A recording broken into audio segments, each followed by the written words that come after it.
Welcome back to Diablo Immortal. Today we're going to be talking about camping the Rite of Exile as well as some priorities inside of the Hilt Trader, but I need to warn you guys before we get into it, I am a bit sick and you're going to hear that in my voice throughout this video.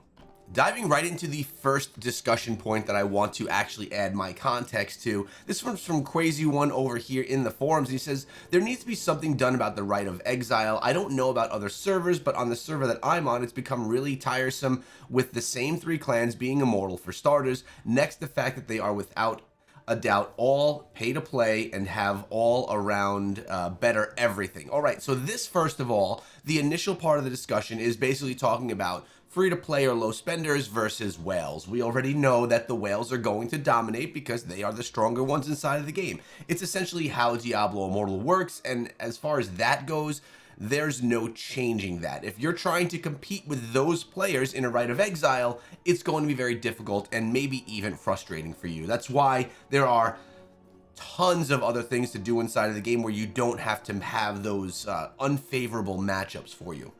He goes on by saying he doesn't like how the whales and other clans are able to sit right on the spawn or spawn camp and in general and basically not allow players to spawn. Well, funny thing is, last night we had our Rite of Exile. I'm currently an Immortal inside of the game, and we are sitting with a 7-week reign at this point in time. So yeah, I actually have some footage, and it kind of shows exactly what was being discussed in this video. I'm going to give you, or I should say in that forum post, I'm going to give you two sides of the coin. All right, when I was over in the Scrappy Echoes, I was on the receiving side of some of these lashings, right? We were a very free-to-play casual group, and when we would go against some stronger groups, we would also be spawn camped, really not be able to get out of that, really get into the battle. And yes, it can be very frustrating.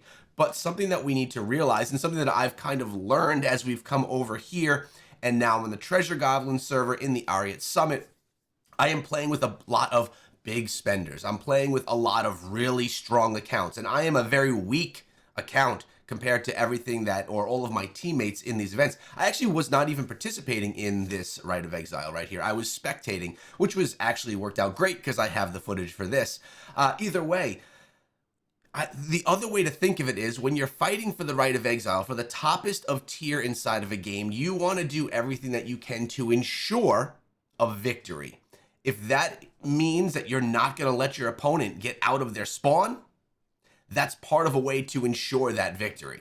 So the nice guy, casual player in me says, you know, let's let him out of the spawn so that we can actually have some real battles and maybe risk, although if you could spawn camp a team that hard, most likely they're not going to be able to come back on you even in a real battle. But the nice guy in me says, let's let him get out of the spawn so we can have a fight and a good experience for everyone.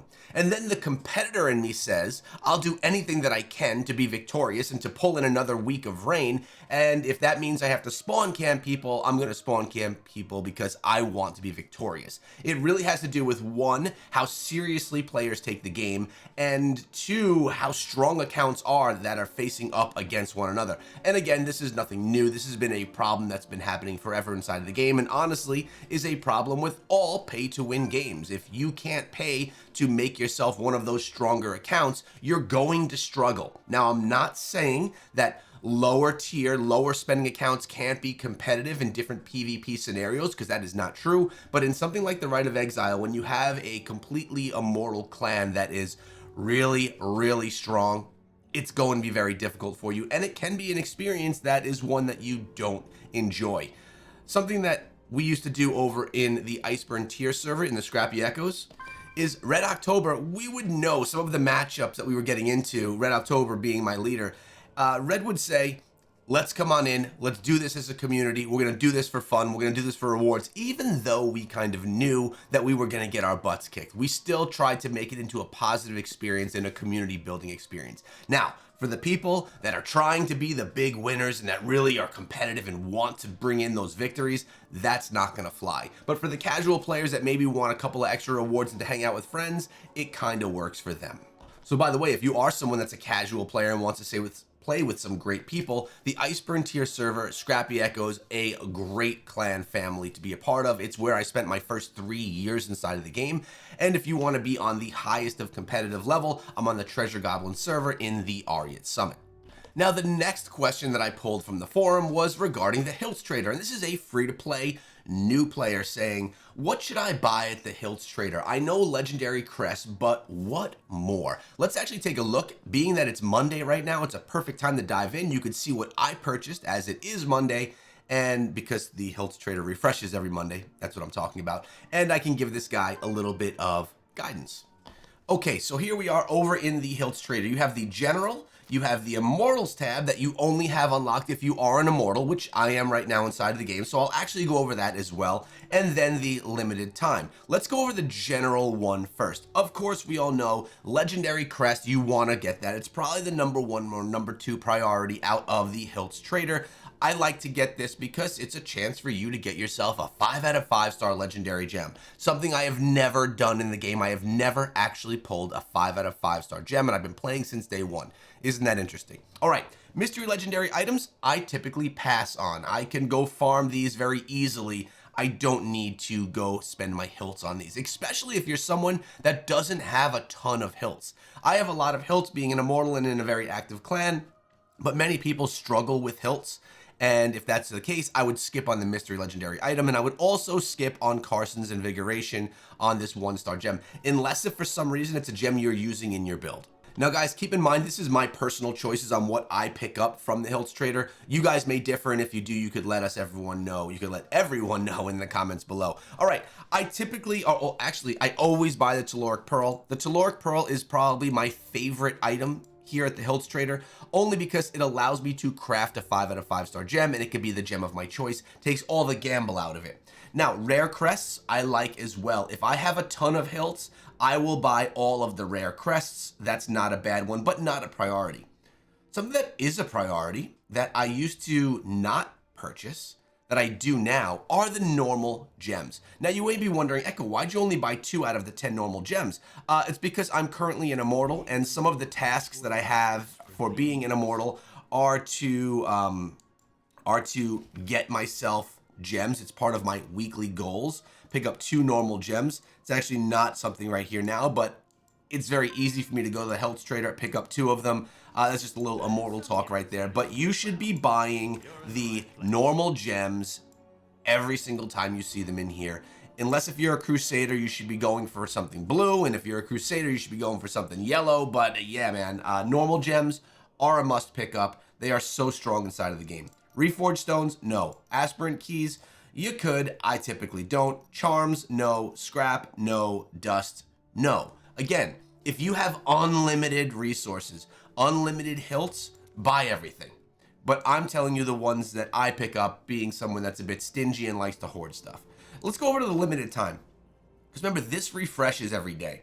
Normal gems, I'll buy them every time they're here. Charms, no. Rare crests, I will sometimes buy from here as well. Let's actually buy one right now. Remember, if you don't buy these the day that you see them there, the next day they'll be gone and this will be reset. So definitely do pick up rare crests and normal gems, specifically the normal gems. For general, this is here all week. So I don't have to feel like I need to do it right now. I have 7 days until next Monday to pick up everything inside of here if I want to. Now, for those of you that may be wondering what's in the Immortal Hilts Trader or anything like that, you have your Sigils of Dominance. This helps you progress your dominance in being an Immortal. If you're not an Immortal, this means nothing to you. If you are, you're buying these and you're putting them towards your contributions. Legendary crests, yes, as an Immortal, you get a weekly legendary crest that you could purchase from the Hilts Trader. Mystery legendary item, I skip Carson's Invigoration, and I will most likely buy the 7 rare crests towards the end of the week. Essentially, if I had to narrow it down to the 3 most important things in the Hilts Trader, it's going to be the legendary crest, the Telluric Pearl, and the normal gems. Even though you could farm normal gems, they're so valuable you're going to want to purchase them here with Hilts as well. And now we take a look at the comments section of the video. Sarah comes through and she says, I like to open those chests at 20 after level. So 1,220 for those chests. Let me show you what chests she's talking about. In a previous video of mine, I was talking about all of these legendary chests that I have saved up. I probably have, I don't know, 30 of them saved up, maybe 40, maybe 50. I never really use these. You get them, Well, right now you get them from the Season of Harvest event. From progressing this, from doing whatever tasks you have in the game, you get these chests. I typically don't use them. Now, Sarah was saying to use them when you get to Paragon 1220 because it gives you better odds of getting higher level equipment. So don't get it as soon as you drop into the new Paragon level, or new server Paragon. Make sure that you're 20 levels above that new level. And this question coming in from Caesar, he's freaking out a little bit and says, bro, so Inferno 10 legendary gears no longer have cursed properties? Let's take a look at that. If you recall, guys, in the latest update, cursed properties have been removed from gear. Not actually removed from the gear that you're wearing, but any new gear that you will be attaining doesn't have any cursed properties. As you can tell, they're all gone. I do have it right here on my helm because that's going to probably be difficult for me to replace for a while, but cursed gear is actually gone, and it's made its way over to the Paragon tree, all the way over on the end. It is right here. Basically, the 3 cursed properties that remain in the game are Nettled, which was my favorite, Vexed, and Lashed. The problem is they are now a Paragon tree, and to utilize them, you would have to sacrifice any other Paragon trees you wanted to use these ones, and I don't see many people making that choice. That's what's new inside of Diablo Immortal today, and some guidance throughout the game. I hope you enjoyed. Decide to subscribe, and I'll see you back here tomorrow.